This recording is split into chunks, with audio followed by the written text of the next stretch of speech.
Hey everybody, Jonathan Broadbent here, your host of UnWoke Academy. Welcome to another episode. I have a bit of a secret to share with you. As a kid, I was one of those kids that suffered with major allergies. Yes, I know that fits with kind of my nerdiness in life, but I am actually using an analogy today. I happen to think of an easy way, I think, hopefully, if you follow me on this, of kind of describing what we're after and the conversations we're having around the sameness of a lot of these mutual funds that we're digging into. By the way, stay tuned. There's another major 401k plan that has shared their data with us. We drilled down and figured out that something like 70% of all the mutual funds in this lineup are all invested in the same basic 10 companies, inflating those share prices and setting up a major bubble. And it's just a huge problem, but stay tuned for that one. But so I thought of an analogy. I was thinking in terms of, this occurred to me this morning. This is the allergy medicine that I take. It's a tiny little pill, one of those things that sort of helps to kind of tamp down and tame the allergies. And I started thinking about the different pills that I take. So I don't take any prescription pills at the moment, no need for that, but think for a minute with me and go on this sort of exploration with me. You're going to like where this is headed, and I think it will make sense and put a clearer light on what I'm describing with all that sameness of the mutual funds.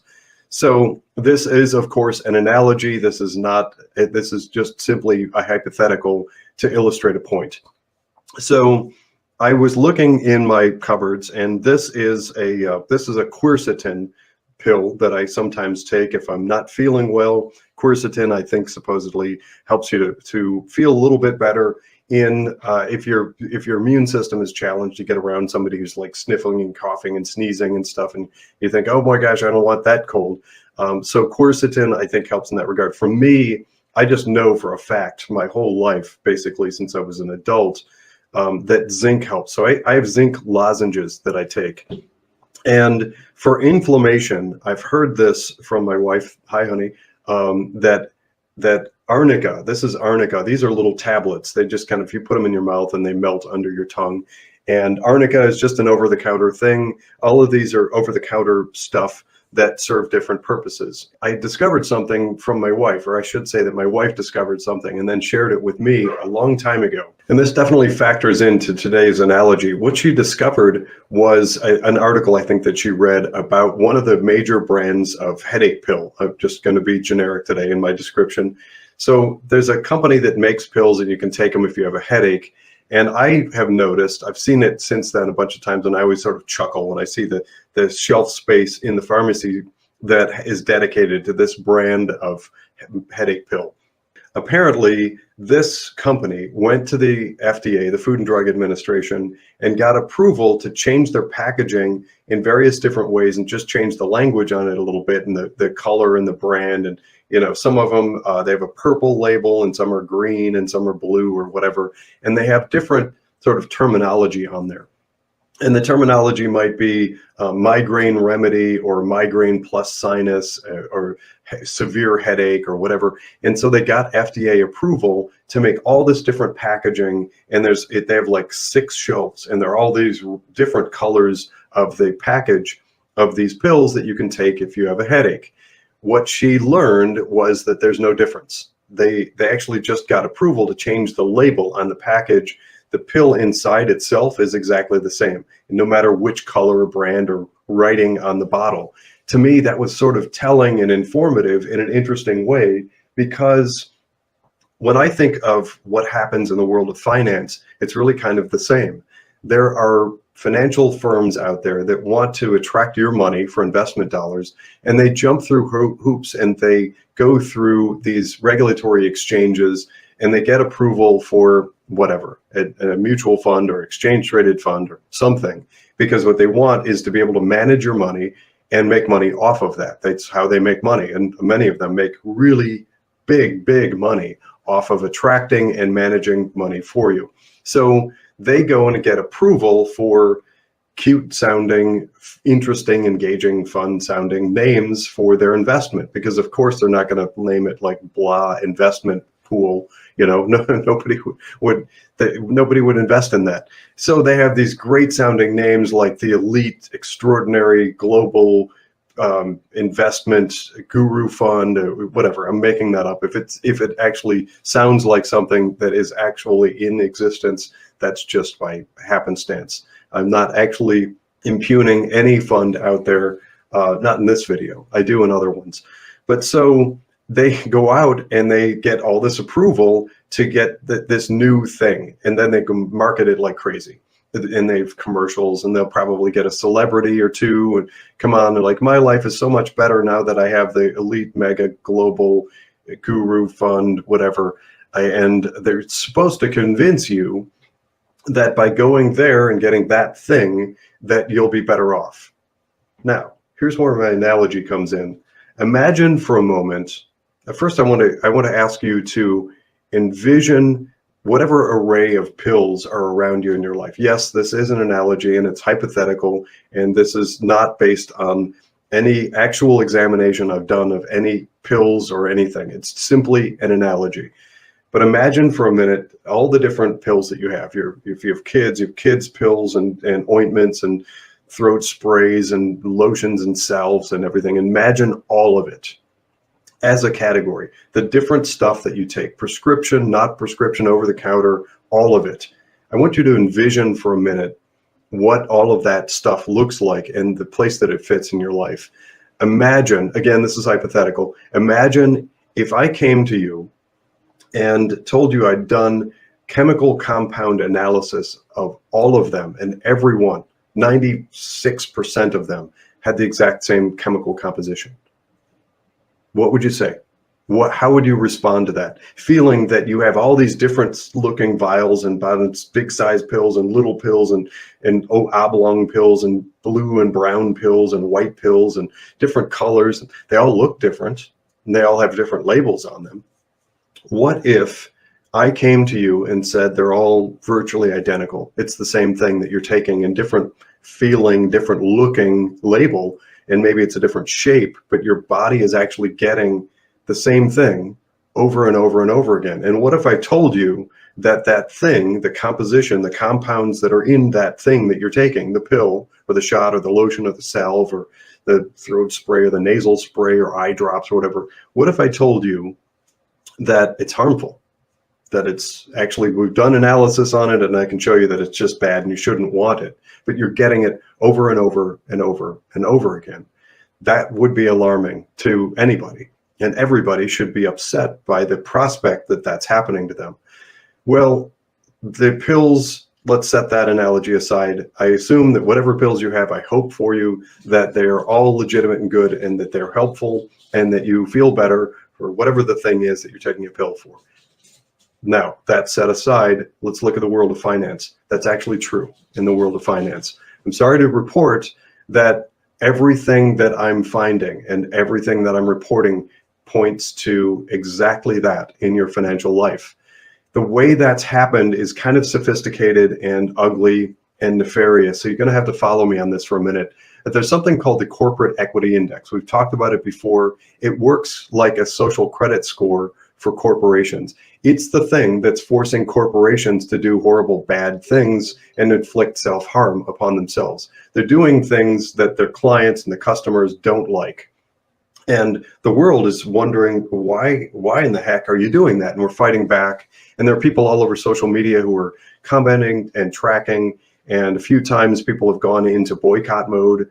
By the way, I like to suggest that you vote your values. Don't boycott, vote your values. It lasts longer.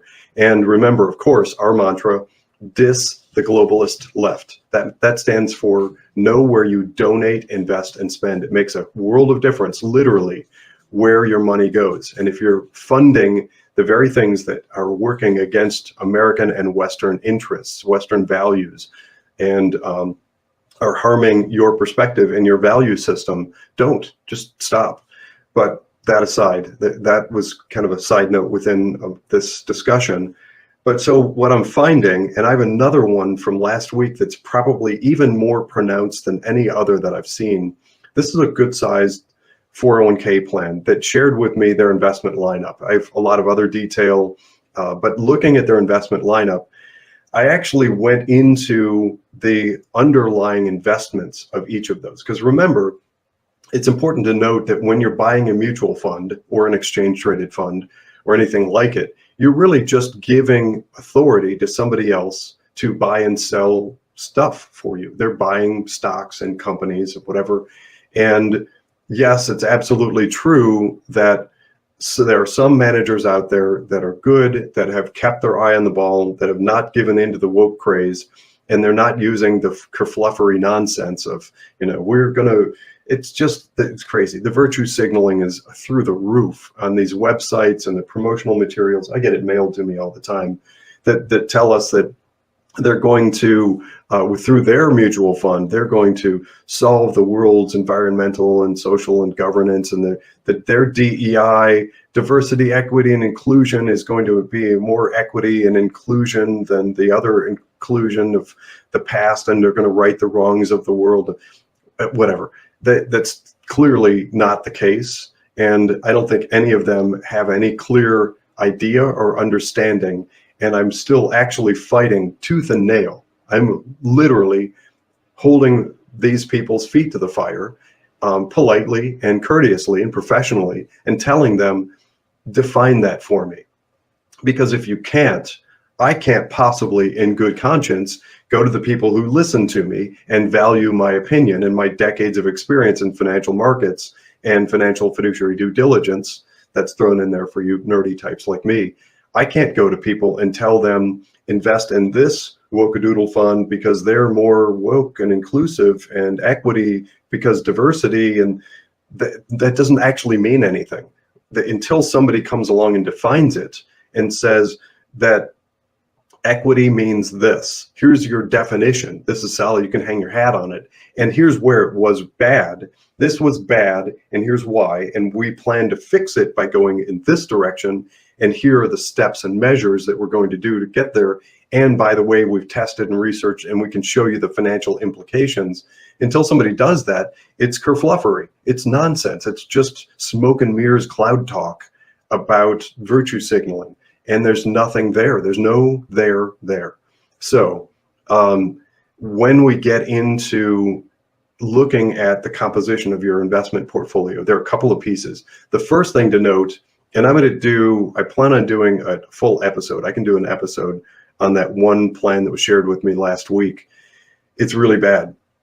And the top 10 holdings in about probably 70% of the mutual funds. So they have really great sounding names. The Elite Investor Synopsis Fund, whatever, they throw these cute sounding names on them. And there's a whole list. And when I drill down and look line by line at what they're invested in, the top 10 holdings in most of them are identical over and over and over and over again. It's the same composition. It's the same stuff with a different name slapped on it. They can do that, and they're actually being pressured to do that because of the current environment going woke.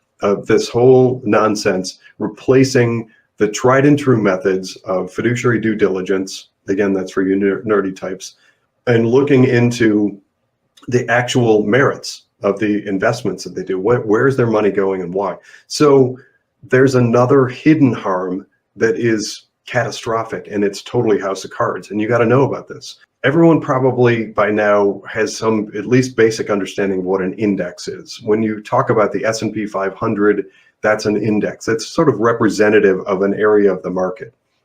And there are lots of them. There are indexes all over the world, but a lot of times, especially in the West, we tend to refer to the S&P 500. If all of the investments of a vast majority of where our money is being pushed are not only woke, but it's the same small number of globalist companies over and over and over again, what we do is create an artificial massive bubble. And actually, we got to the point a long time ago it was a bubble. Now it's a preposterous over bubble. I don't even know what the terminology to use, because it's been so distorted and captivated that so much money is flowing into such a small number of companies that they are preposterously drastically overfunded. And getting back to the index idea, they represent major portions of a few indexes that a lot of things rely on.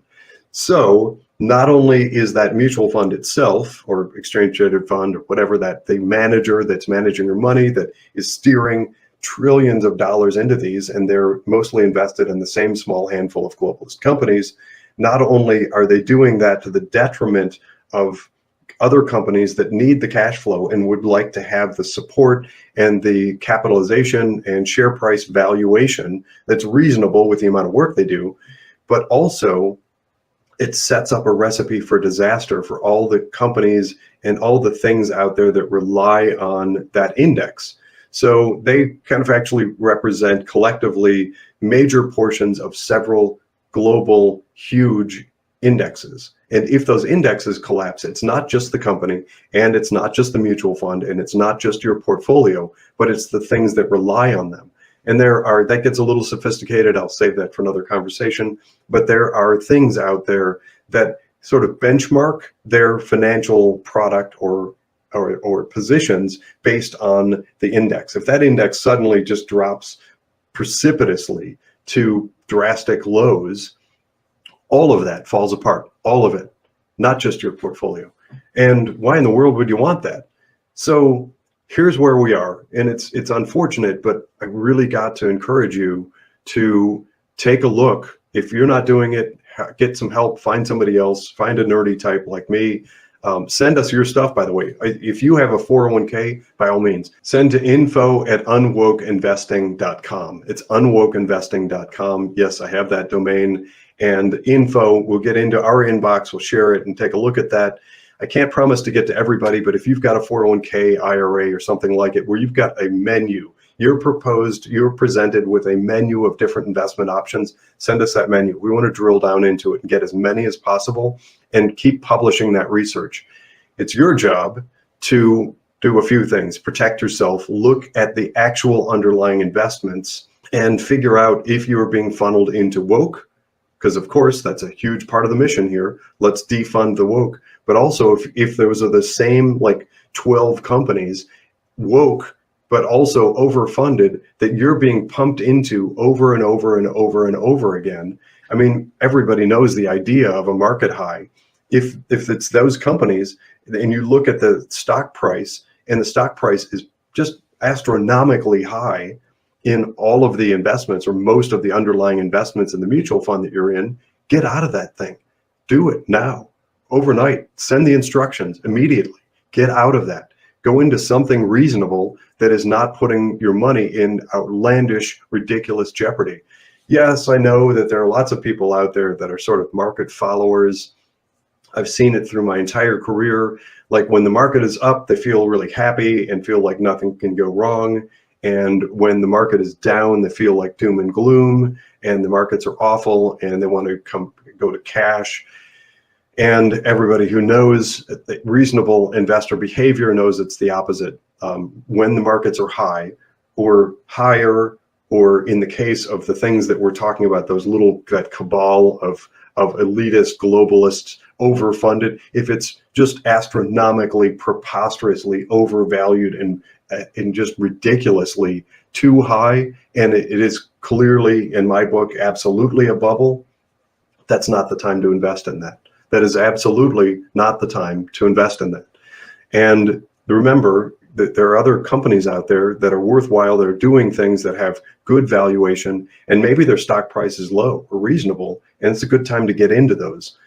Unfortunately, I truly feel that much of Wall Street has failed us, and they stopped looking for those, and they're allowing themselves, I don't know if it's just like a bunch of robots, or I don't know what's happening, that actual due diligence isn't being done in so many places to look for the good investments instead of just everybody following off this cliff. It's just crazy. I'm going to continue to show and continue to broadcast the deep dive research. We show the top 10 holdings of all those mutual funds that we're doing those preliminary due diligence deep dive into. And you'll see slide after slide after slide after slide, they're the same investments over and over and over again. So hopefully that analogy makes sense. And it is very much like feeling, and I'm sorry if this is shocking, but it needs to be shocking. If you have for years been trying to get yourself healthier and you're doing these things and you're taking a multivitamin, and I hope you don't have allergies. I hate having allergies. But you take these pills and you're feeling like you're doing the right thing, to have somebody suddenly come along and jar you with the news that they're all virtually identical and unhealthy, and that they can cause major illness. I'm sorry to be that person, but I got to do it because that's my job. That's my role in life, is to do the due diligence and the research into these sorts of things. That's how I uncovered it in the first place. So we need to get you into a better place. The first thing I would suggest calling Matt and Drew. If you remember, if you're new to UnWoke, here's the backstory in the brief Cliff's Notes version. I started a financial services firm. I came out and sort of stuck my head up, and the wrong people became aware of me as being conservative. And so my company came under attack. And it was about 30 months of weaponized regulators attacking everything from tip to tail, and exhausting. By the way, I was never accused of any wrongdoing. Neither was my company. There was never any allegation of any sort of problem at my company. It was 30 months of multi-page requests for information to do this examination. And I was threatened with being shut down if I didn't comply with every nuance of it. Much of it was illegal according to regulations. It's a nightmare. That whole process is meant to exhaust the recipient of that undue attention emotionally, psychologically, spiritually, financially, etc. I'm not letting that happen, so I've shifted. So therefore, I am probably the only financial advisor who owns a financial firm who's going to tell you to go somewhere else.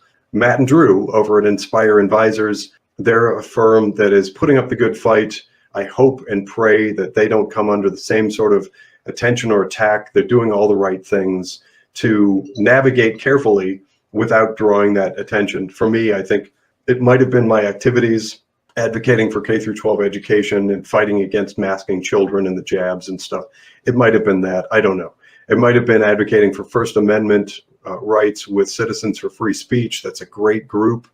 Or advocating for Second Amendment rights and people's ability and right to defend themselves. It could have been any or a combination of all of those. But I started getting that ugly attention, and so we've pivoted. Matt and Drew are a great resource. Go to them. Just, if nothing else, get that impact report that they're offering to do for you for free. I'm starting to hear some great feedback from people who've gone to Matt and Drew. By the way, I'll put a slide up at the end. If you do end up liking Matt and Drew and work with them as your financial planners of the future, some portion of what they make comes back to fund episodes like this. No obligation to do that on their side or mine, but I hope you do. Wherever you end up, I hope you end up going UnWoke and stop funding the woke. There are other options as well. Go to financialpma.com, check out the video, and if that's a fit for you, join the private membership association. By the way, tell everybody you know about it, because I want lots of people in finance to come and copy me. I want them to do the same thing and replicate it and get out of Wall Street and start actually getting themselves in a position where they can help people, unencumbered by the nasty regulators who will attack conservatives. We continue to scour for unwoke investments out there, the better options that have not gone woke, that are actually doing real fiduciary due diligence and looking into the actual underlying investments and aren't being funneled and pushed into those massively inflated, overvalued stocks that everybody is being sort of shoved into right now. In other words, the real investment managers. Did you know that your 401k by law and by regulation allows you to have a stock portfolio? So that's the title of this show. Keep it simple, and you know the last S. You want to keep things simple, know what you own. And the best way to do that is stop paying those management fees to the woke managers who abuse you and misuse your funds, funneling them into woke. You may not know it, but their management fees, they actually make big, big money by doing wrong, bad, harmful things to you. Stop that. You can actually go into a stock portfolio where you actually know what you own. So now envision this. Here's where it gets really cool. So right now, most people, when they get a 401k statement, they've got a list of the mutual funds that they're invested in, or exchange traded funds or whatever. And they have cute sounding names. And ultimately, you really kind of probably have no idea what they're actually invested in. And it's probably woke, and it's probably left, and it probably, if you're listening to this show, I can argue that it's likely that a lot of those go against your value system, but it's really hard to know. And you're paying a bunch of money to get that. Did you know that you can actually come out of those mutual funds and go into a stock portfolio inside of your 401k? Not every 401k plan knows to offer that, or is set up in a way that offers that to you. If you have problems getting that rolled out and implemented in your 401k, contact me. I've actually done some posts and a couple of videos on the steps that it takes. Here's what that looks like. You may meet some resistance at your company who might be operating under old beliefs that it was really kind of hard to do, or that adding it might add some liability to the company. None of that's true. They're protected. They're safe harbors. It's actually very easy. Today's technology makes it super easy. It's fairly universal. So you should be able to get it on your own, or with the current group or advisors, or whoever your current 401k plan offering is from. Go and check, because if you can add that, you can then change that dynamic. And now imagine the next time you get your 401k statement, seeing a list of companies that you can feel proud to own. And that's it. You're not paying management fees. You might have an account fee, and maybe there are some small transactional fees, but it's a world of difference, because you're not paying the woke managers to harm you and harm society. And you're not investing in this sort of black box investment type of thing where you can't see and know what you ultimately own. That way, you know what you own, you have probably less cost of ownership, and you can build a stock portfolio and hold it over time. If you are able to help support this episode and ones like it, we'd love to encourage you to become a paying subscriber. We did shift to that model after the weaponized regulators. As I did the wind down on my company, I did not enjoy one bit of that. But when life gives you lemons, you make lemonade. I'm going to pivot. I'm not going to let the attacks of weaponized regulators stop me or mute my voice. I'm just not going to let that happen. So we shifted to a subscription model on many platforms. There's the ability to become a paid subscriber. Really, the only key difference is some paid subscribers may get content about 3 days early. All of the important information, all the things that you need to go on Woke is all public. No need to pay if you can't. If you can, we'd greatly appreciate it. That's the model that we're going to. We'd love to build a dedicated and interested following of people like you who care about and care for the content that we deliver and the research that we do. It's not cheap, but we want to keep doing it because we want to defund the woke. So either free subscription, paid subscriber, whoever you are, I appreciate your time, and thanks for listening. I'm Jonathan Broadbent. This has been another episode of UnWoke.Academy.